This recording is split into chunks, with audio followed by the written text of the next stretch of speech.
Let's decode something that turns the idea of normal upside down queer studies.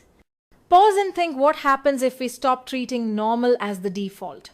That's exactly what queer studies does. It's an interdisciplinary field also called sexual diversity studies that looks at the histories, cultures, and politics of lesbian, gay, bisexual, transgender, and queer lives. Its goal? To challenge heteronormativity in literature, in society, and even in law. Now, here's the twist: out of this came queer theory in the early 1990s. But this wasn't just about studying identities. It was about questioning them. Can man, woman, gay, or straight really be fixed categories? Queer theory says no. These labels are socially constructed, not biologically locked. They're fluid, they're performative, they can shift. Where did this thinking begin? The roots go back to Michel Foucault and his history of sexuality, showing that sexuality is shaped by power and discourse, not by nature. The actual term queer theory came from Teresa de Lauretis in 1990 at a landmark conference. Gloria Anzaldúa added the borderland perspective, showing how sexuality and identity intersect with race and culture. For your UGC Net memory map, mark these key names. Eve Kosofsky Sedgwick, Epistemology of the Closet, 1990. Michael Warner, Queer Publics and Counterpublics. Lauren Berlant, Affect Theory and Queer Intimacy. Judith Butler, Gender Performativity. Adrienne Rich, Compulsory Heterosexuality. David Halperin, Saint Foucault. The golden trick? Queer theory isn't about finding a single truth, it's about unsettling truths. It makes queerness not a static identity, but a method of resistance. Pause here and imagine if categories can be rewritten, so can the narratives that confine us. Let's meet a scholar who cracked open the very walls of how we think about desire, Eve Kosofsky Sedgwick. Born in 1950 and passing in 2009, Sedgwick's work is one of the cornerstones of queer theory. Her thinking was deeply shaped by Michel Foucault, but she took it further, weaving together literature, sexuality, psychoanalysis, and politics. Her first big milestone was Between Men in 1985, where she introduced the term homosocial. Pause here and think, what if male friendships in literature carried an undercurrent of forbidden desire? Homosociality describes exactly that socially approved male bonds that sometimes shimmer with homoerotic tension. Then came the game changer, Epistemology of the Closet in 1990. Here's the golden trick for your UGC Net prep. It's all about the hidden binary, homosexual versus heterosexual. Sedgwick argued that Western culture runs on this binary, but it's reductive. She offered two lenses: the minoritizing view, where homosexuality matters only to a few, and the universalizing view, where same-sex desire is a potential in everyone. She leaned toward the latter, fluidity over fixity. This was no ivory tower theory. It was shaped by the AIDS crisis, personal urgency, and political stakes. And Sedgwick didn't stop there. In Tendencies and Other Works, she explored queer performativity, Buddhist thought, affect theory, even the texture of textiles, and the intimacy of touch. For your memory map, 3 key works. Between Men, Homosocial Desire. Epistemology of the Closet, Dismantling Sexual Binaries. Tendencies, Interdisciplinary and Experimental. Sedgwick gave us a language terms like anti-homophobic and homosocial to see literature and culture through a sharper, queerer lens. Pause and note this. For her, desire wasn't just about identity, it was about possibility. Let's step back to the early 20th century, an era where speaking openly about queer identity was almost unheard of. Here we meet Mildred Jessie Berryman, or simply Berry, a bold researcher, photographer, and entrepreneur from post-World War I Utah. Imagine this: at just 15, she came out as a lesbian at Westminster College and even proposed a study on lesbianism. But instead of support, she faced a backlash so strong that parents withdrew their daughters from the college. Still, she stayed undeterred. By 1928, she began her remarkable thesis, The Psychological Phenomena of the Homosexual. Her interviews with 23 lesbians and 9 gay men formed one of the earliest affirming queer ethnographies in America. And here's the game-changing part. She argued that homosexuality was inborn, natural, and even observable in animals, directly opposing the pathologizing psychiatric models of her time. Beyond academia, Berry built a life of independence, working as a photographer, trading minerals, and running a manufacturing business with her lifelong partner. Even though her thesis remained unpublished while she lived, today it stands as a visionary work, decades ahead of its time, and a cornerstone for modern queer theory. Pause and note this. Berry wasn't just studying identity, she was living proof of the life she defended. Let's step into the world of Adrienne Rich. Born in 1929, gone in 2012, a poet, essayist, and fearless voice who refused to keep the personal and the political apart. She began in the 1950s as a formalist poet, winning praise for her precise craft. But pause here, because the Adrienne Rich most of us study today is the one who, in the 1970s, broke away from tradition. She embraced a confessional, politically charged voice that pulsed with the energy of the women's liberation movement. Her personal life was as transformative as her writing. After marriage to Alfred Conrad and raising 3 sons, Rich came out as a lesbian in her 40s, a moment that deeply shaped her poetry and her politics. She rejected the assumption that heterosexuality was natural. Instead, in her landmark 1980 essay, Compulsory Heterosexuality and Lesbian Existence, she called it a political institution, a tool of patriarchy to control women's bodies and desires. And here's your key term for UGC Net, the lesbian continuum. Rich expanded lesbian identity beyond sexuality to include emotional, intellectual, and political bonds between women. Her collections, Diving into the Wreck, 1973, and The Dream of a Common Language, 1978, map this journey exploring power, resistance, intimacy, and identity. Each poem feels like a dive, not just into the wreck of history, but into the wreck of language itself, searching for something unbroken. Pause and note this. Adrienne Rich's legacy is not just in what she wrote, but in how she lived, with formal boldness, emotional truth, and political urgency. For her, the personal was always political, and poetry was always a form of resistance.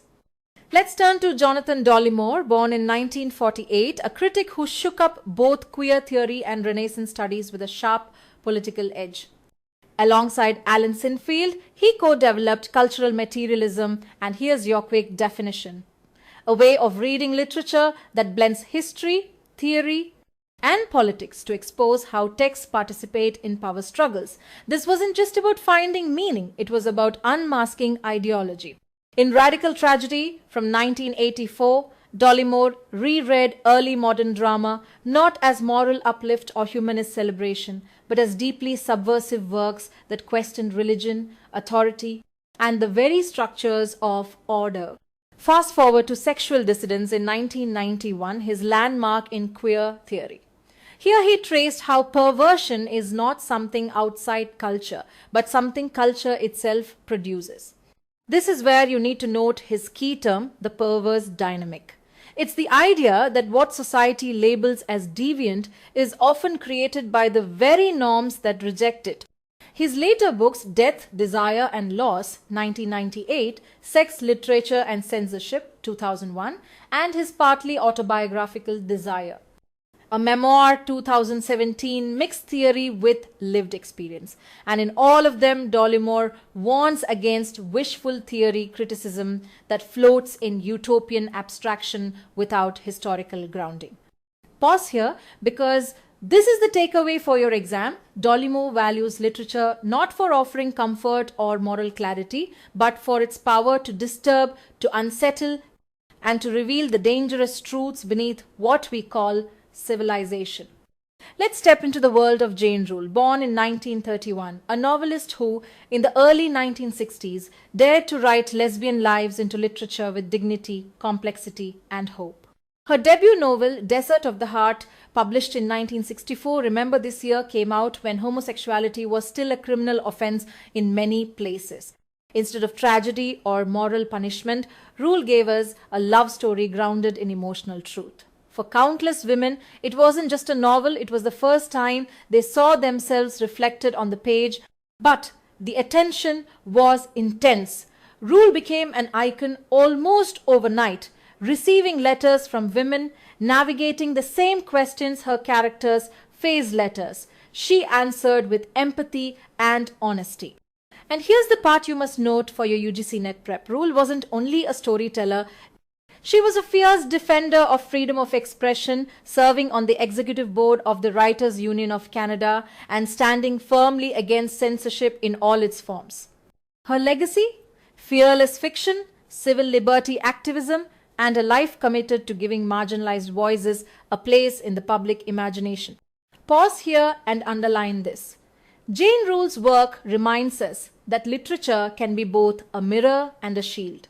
Let's talk about Richard Dyer, one of the most influential voices in both film studies and queer theory. Born in 1945, Dyer reshaped how we see race, gender, and sexuality in visual culture. His landmark book White, Essays on Race and Culture, published in 1997, is one you must underline for UGC Net. In it, Dyer shows us how whiteness, so often invisible and treated as the default, is actually carefully constructed and reinforced in media. Think of it, Christian art, royal portraits, Hollywood films, all quietly scripting whiteness as purity, beauty, and authority. Here's the sharp insight, Dyer's idea of the sexual reproductive economy of race. In this system, images of white heterosexual couples are presented as the guardians of racial continuity, while interracial pairings are framed as destabilizing that purity. And it goes deeper. He shows how lighting, camera angles, and even costume design mark degrees of whiteness. White women, especially of upper class status, are often lit to look purer than men, something he unpacks brilliantly in his chapter, The Light of the World. Now pause and note this. Dyer's work sits at the crossroads of whiteness studies, feminist thought, and queer critique. It's not just about what we see on screen, it's about the power structures behind the lens. Let's step into 1997, when Nira Yuval-Davis released Gender and Nation, a groundbreaking intervention in feminist and political theory. Pause for a moment and think. How often do we hear nation discussed as if it's a gender-neutral idea? Yuval-Davis shatters that illusion. She shows us that women have always been central to the nationalist project, not just symbolically, but materially. They are framed as biological reproducers of the nation, keepers of cultural memory, and even as the literal boundary markers between ethnic and national groups. Now here's the key. UGC Net takeaway: nationalist ideologies rarely stand apart from patriarchy. In fact, they often lean on it to maintain order. This means that ideas about national identity are never just political, they are gendered at the core. Yuval-Davis draws on case studies, post-colonial critique, and feminist theory to unpick these connections. The result? A text that has become essential reading in feminist political theory, post-colonial studies, and identity politics. Mark this in your notes. Gender and Nation isn't only about women in nationalism. It's about how the very definition of nationhood depends on gendered roles, restrictions, and expectations. Travel back with me to 1978, when Kenneth Dover published Greek Homosexuality, a work that still echoes across classical studies and queer theory. Pause and picture this. Ancient Greece, archaic and classical periods, where same-sex relationships, especially between adult men and adolescent boys, were woven into the fabric of society. Dover dives into vast paintings, literary texts, and historical documents, stripping away modern moral judgments to reveal the socio-political and educational systems that shaped these relationships. Here's your key exam note. Dover introduced the now standard distinction between active and passive roles, not as moral categories, but as indicators of social status and power in Greek culture. The impact? Groundbreaking. This was among the first scholarly works to treat sexuality in antiquity as a legitimate academic subject. opening doors for later queer theoretical readings of classical literature. Write this down. Greek homosexuality isn't just about ancient sex, it's about understanding, desire, power, and identity through the lens of historical context. Let's step into 1903, when W.E.B. Du Bois published The Souls of Black Folk, a book that reshaped the intellectual landscape of race studies. Pause here and note this. Du Bois gives us the concept of double consciousness, that ever-present tension African Americans feel between their African heritage and their American citizenship. It's not just theory, it's a lived psychological reality, an internal negotiation of identity in a racially divided nation. The text blends personal narrative, political critique, and cultural history, critiquing the failed promises of Reconstruction and unmasking the persistence of systemic racism. His language moves between lyrical beauty and razor-sharp analysis, offering both a mourning and a vision, a spiritual roadmap for Black resistance and identity. For your exam memory, Du Bois's essays first appeared in the Atlantic Monthly before being collected here, and they remain essential not only in African American literature, but in sociology, political theory, and cultural criticism. Now here's the golden trick. When you see double consciousness in a UGC net question, think Du Bois immediately. Let's decode a key shift in Renaissance drama criticism. In 1985, Catherine Belsey published The Subject of Tragedy, and it changed how we read Shakespeare, Marlowe, and their contemporaries. Pause here. Traditional humanist readings saw tragedy as timeless and universal. Belsey says, hold on, it's not that simple. Drawing on Althusser and Lacan, she argues that tragedy is where culture negotiates competing ideologies of gender, subjectivity, and power. Here's the twist. Tragedy constructs the male subject as coherent and authoritative, but in doing so, it marginalizes or silences the female voice. Think of this as theater doubling as an ideological battlefield. Her close readings reveal that these plays don't just tell stories, they question the stability of identity, authority, and symbolic order. That's why the subject of tragedy remains a cornerstone in both post-structuralist criticism and feminist theory. In UGC.net, if you see early modern drama plus feminist and post-structuralist lens, think Belsey immediately. Let's decode a novel that pushed trans narratives into the literary mainstream detransition, Baby, published in 2021 by Torrey Peters. Pause here and imagine this. Reese, a trans woman, longs for motherhood. Once Amy has detransitioned, wrestling with masculinity and identity. Then comes Katrina, Ames's cis girlfriend, unexpectedly pregnant. Instead of a love triangle, we get a co-parenting experiment, a negotiation of honesty, desire, and responsibility. Peters doesn't give us a sanitized or idealized trans story. She shows trans life as complex, messy, and emotionally raw. She draws a sharp line between being trans as an identity and doing trans as lived practice.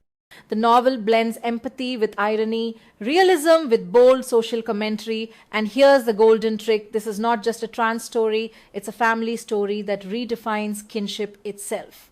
Let's decode a queer rom-com that mixes politics, royalty, and heart. Red, White, and Royal Blue. Casey McQuiston's debut from 2019. Picture this, Alex Claremont Diaz, the charismatic and slightly chaotic bisexual first son of America, locked in a public rivalry with Prince Henry of Wales. One staged truce later, sparks fly, and the rivalry melts into a secret romance. This isn't just about love. It's set in an alternate reality where the United States has its first female president. Political optics, media scrutiny, and diplomatic stakes wrap around an intimate love story.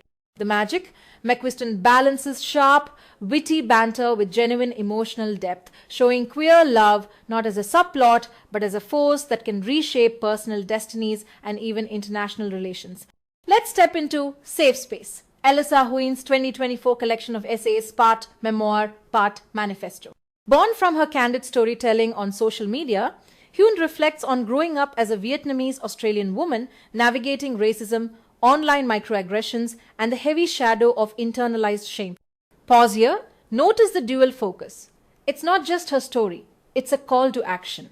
Each essay invites the reader to listen, reflect, and build spaces where dignity and safety aren't luxuries but rights. The tone, vulnerable, but also fiercely communal. Huygh's voice carries the emotional honesty of lived experience and the clarity of someone determined to turn pain into solidarity and resilience. Alyssa Huynh equals memoir plus anti-racism with a healing blueprint. Let's explore three powerful works that open the doors to transgender lives in India, each distinct yet deeply connected. First, Myself, Mona Ahmed by Dayanita Singh, published in 2001. Through photographs and Mona's own emails, Singh gives us an intimate portrait, not the stereotypical hijra image, but a human being navigating exclusion, longing, and resilience. Pause here, notice the choice of medium. Photography plus personal voice equals truth without voyeurism. Then comes Arundhati Roy's The Ministry of Utmost Happiness, 2017. Anjum, a transgender hijra, creates her home in a graveyard, a place of death, transformed into a sanctuary for life and dissent. Through her, Roy weaves caste, gender, and communal politics into a moving tapestry of resistance. Finally, Hoshang Merchant's The Man Who Would Be Queen from 1999. Part memoir, part poetic meditation, it challenges norms of masculinity, blending queer desire with spiritual queerness in India's cultural landscape. Let's take a journey across centuries, cultures, and pages to trace how transgender stories have been told.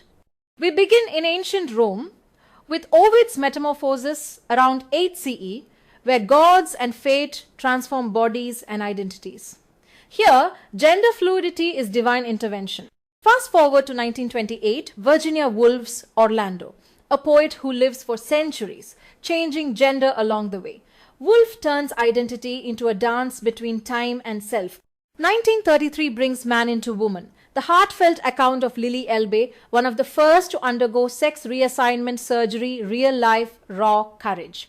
In 1968, Gore Vidal's Myra Breckinridge uses satire to shake the foundations of patriarchy through the bold lens of a trans woman. Then the 1990s explode with voices like Kate Bornstein's Gender Outlaw and Jane County's Man Enough to Be a Woman. These aren't just memoirs, they're manifestos claiming gender as a space of freedom.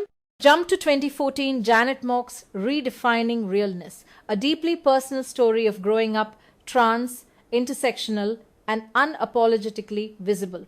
And to frame it all, Susan Stryker's Transgender History from 2017 gives us the movements, the milestones, and the roots of trans identity in American culture.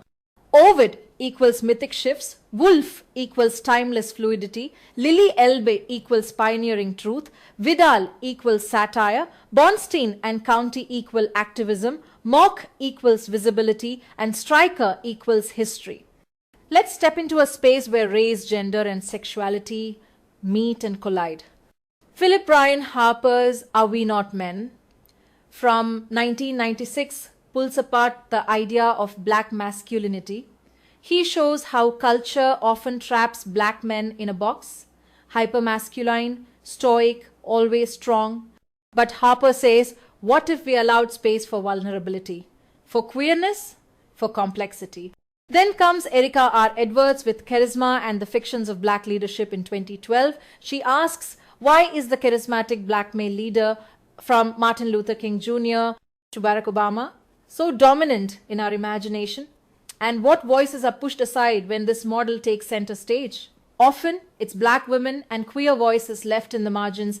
Darius Scott's extravagant abjection in 2010 flips the narrative. He reclaims black queer sexuality not as shame, but as power. Through Baldwin, Morrison, and others, he shows how pain and abjection can break cultural scripts and create new, radical ways of being. For your UGC net recall, Harper equals rethinking masculinity, Edwards equals critiquing charisma, Scott equals turning abjection into resistance. Three authors, one shared aim: expanding how we imagine black identity. So we've reached the end of chapter 19, Gender Studies. Remember, this chapter alone brought 6 questions in this year's UGC NET exam. That's a big signal of its weight in your preparation. Make sure you revisit everything we've covered here and don't skip the PYQ section we've already posted.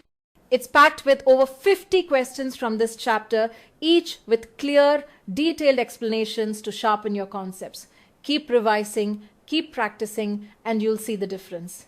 All right, that's it for now. Bye and take care.